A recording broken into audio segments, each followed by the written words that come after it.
Hi viewers, Tata IPL 2024 சீசனோட 55th மேட்ச்ல எந்த ரெண்டு டீம் மோதுறாங்க நம்ம பார்த்தோம்னா மும்பை இந்தியன்ஸும் சன்ரைசர்ஸ் ஹைதராபாத்தும் தான் மோத போறாங்க. இந்த மேட்ச் எங்க நடக்க போகுதுன்னா மும்பைல இருக்கிற வான்கடே ஸ்டேடியம்ல நடக்க போகுது. இந்தியாவோட டேட் பார்க்குறோம் May 6, அதாவது மண்டே ஈவினிங் 7:30 PM இந்த மேட்ச் ஸ்டார்ட் ஆகிறது அஃபிஷியலா சொல்லியிருக்காங்க.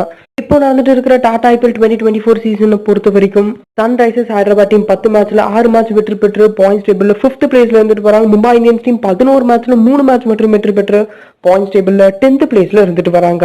இந்த மேட்ச் சன்ரைசர்ஸ் ஹைதராபாத் டீமுக்கு ரொம்பவே முக்கியமான மேட்ச் என்ற காரணத்தினால் மும்பையோட கோட்டையில எஸ்ஆர்எச் பாஷா பலிக்குமான்றத பொறுத்து இருந்து பார்க்கலாம். ஸோ இப்போ நம்ம ஃபர்ஸ்ட் எடுத்தோடனே எதை பத்தி பார்க்க போறோம்னா இந்த ரெண்டு டீமோட ஹெட் டு ஹெட் கான்டெஸ்ட் பத்தி தான் பார்க்க போறோம். இது வரைக்கும் ஐபிஎல் ஹிஸ்டரியில இந்த ரெண்டு டீமும் 22 முறை நேருக்கு நேர் மோதி இருக்கிறாங்க. இதுல மும்பை இந்தியன்ஸ் டீம் 12 முறை வெற்றி பெற்றிருக்காங்க. சன்ரைசர்ஸ் ஹைதராபாத் டீம் 10 முறை மட்டும் தான் வெற்றி பெற்றிருக்காங்க. இந்த மேட்ச் நடக்க போற மும்பைல இருக்கிற வான்கடே ஸ்டேடியம்ல ஆல்ரெடி இந்த ரெண்டு டீமும் 7 முறை நேருக்கு நேர் மோதி இருக்கிறாங்க. இதுல மும்பை இந்தியன்ஸ் டீம் 5 முறை வெற்றி பெற்றிருக்காங்க. சன்ரைசர்ஸ் ஹைதராபாத் டீம் 2 முறை மட்டும் தான் வெற்றி பெற்றிருக்காங்க. பட் என்னதான் ஸ்டாட்ஸ் எம்ஐ டீமுக்கு ஃபேவரா இருந்தாலும் இப்போ நடந்திருக்கிற டாடா ஐபிஎல் 2024 சீசனை பொறுத்த வரைக்கும் எஸ்ஆர்எச் டீமோட கைகள் தான் ஓங்கி இருக்குது. ஸோ இப்போ நம்ம எதை பத்தி பார்க்க போறோம்னா மும்பைல இருக்கிற வான்கடே ஸ்டேடியமோட பிச்சை பத்தி தான் நம்ம அனாலிசிஸ் பண்ண போறோம். இந்த பிச் ஒரு டிபிக்கல் ஹை ஸ்கோரிங் வென்யூனே நம்ம குறிப்பிடலாம். இது மட்டும் இல்லாம பவுலர்ஸ் கம்பேர் பண்ணும்போது பேட்ஸ்மேன்ஸ்க்கு ரொம்பவே ஃபேவர் பண்ணக்கூடிய ஒரு பிச்சா தான் இருந்துட்டு வருது மும்பைல இருக்கிற வான்கடே ஸ்டேடியம். இது மட்டும் இல்லாம எவ்வளவு டார்கெட் கொடுத்தாலும் அதை சக்சஸ்ஃபுல்லா சேஸ் பண்ண முடியும் என்ற காரணத்தினால் டாஸ் வெற்றி பெற கேப்டன் எனக்கு தெரிஞ்சு ஃபர்ஸ்ட் எடுத்தோடனே பவுலிங் ப்ரிஃபர் பண்றது தான் நிறைய வாய்ப்புகள் இருக்கு. பிகாஸ் இது ஒரு lightning fast quick out field. இது மட்டும் இல்லாம லேட்டர் ஆன் தி இன்னிங்ஸ்ல டியூ வரதுக்கும் நிறையவே வாய்ப்புகள் இருக்குது. இது வரைக்கும் இந்த கிரவுண்ட்ல 116 T20 டொமஸ்டிக் மேட்சஸ் நடந்திருக்கு. இதுல ஃபர்ஸ்ட் பேட்டிங் வேல் டீம் 53 முறை வெற்றி பெற்றிருக்காங்க. செகண்ட் பேட்டிங் வேல் டீம் 63 முறை வெற்றி பெற்றிருக்காங்க. ஆவரேஜா ஃபர்ஸ்ட் இன்னிங்ஸ் டார்கெட் இந்த கிரவுண்ட்ல 170 ரன்ஸா ரெஜிஸ்டர் ஆகிருக்கு.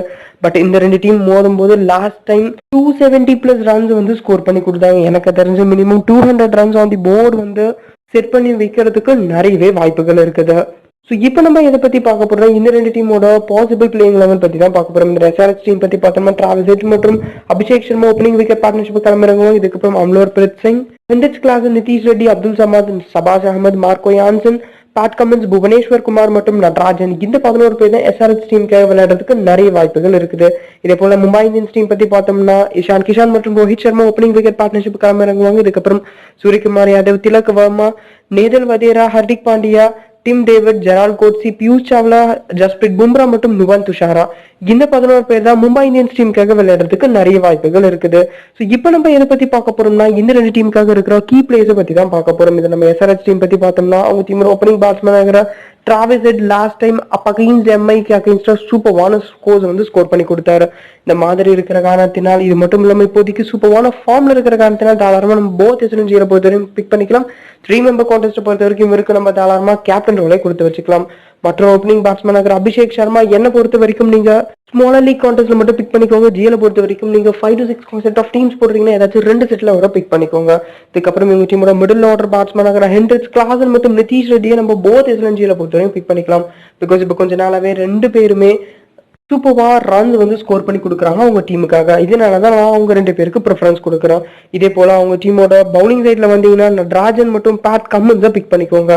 இதுலயும் குறிப்பா ஜிஎல் நீங்க விளையாடுறீங்கன்னா நடராஜனை கேப்டன் ஆகவும் பேட் கமின்ஸை வீசியாகவும் ஏதாச்சும் ஒரு கான்டெஸ்ட் ட்ரை பண்ணி நல்ல ஏர்னிங்ஸ் பாக்குறதுக்கு வாய்ப்புகள் இருக்கு.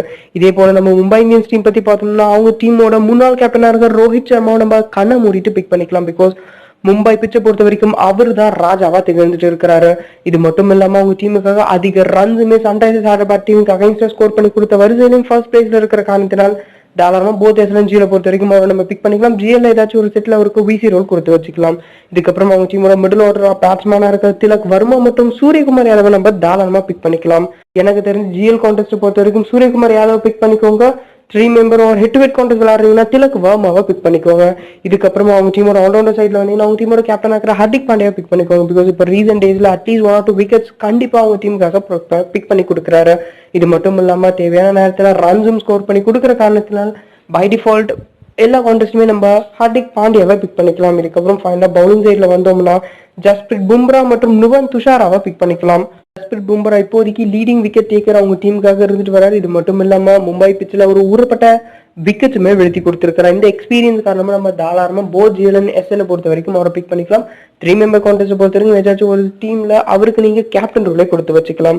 ஸோ இப்போ நம்ம பார்த்த இவங்க எல்லாரும் தான் இந்த 2 டீமுக்காக இருக்கிற கீ பிளேயர்ஸா இருந்துட்டு வராங்க.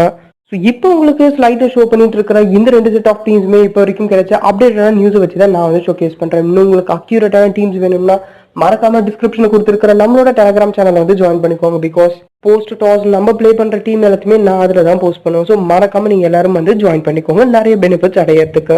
ஸோ இப்போ இதோட இந்த கிளிப் எண்ட் ஆகுது. இப்போ வந்து கொஸ்டின் செக்ஷன். இப்போ நடக்க போற டாடா ஐபிஎல் 2024 சீசனோட 55th மேட்ச்ல மோதுற எம்ஐ vs SRH இந்த 2 டீம்ல எந்த டீம் வெற்றி பெறுவாங்கன்ற உங்களோட கருத்துக்களை மறக்காம கீழே இருக்கிற கமெண்ட் செக்ஷன் தான் கமெண்ட் பண்ணுங்க. ஸோ இதோட இந்த வீடியோ வந்து எண்ட் ஆகுது. நம்ம வேற ஒரு வீடியோல பார்ப்போம். அது வரைக்கும் பாய் பாய்.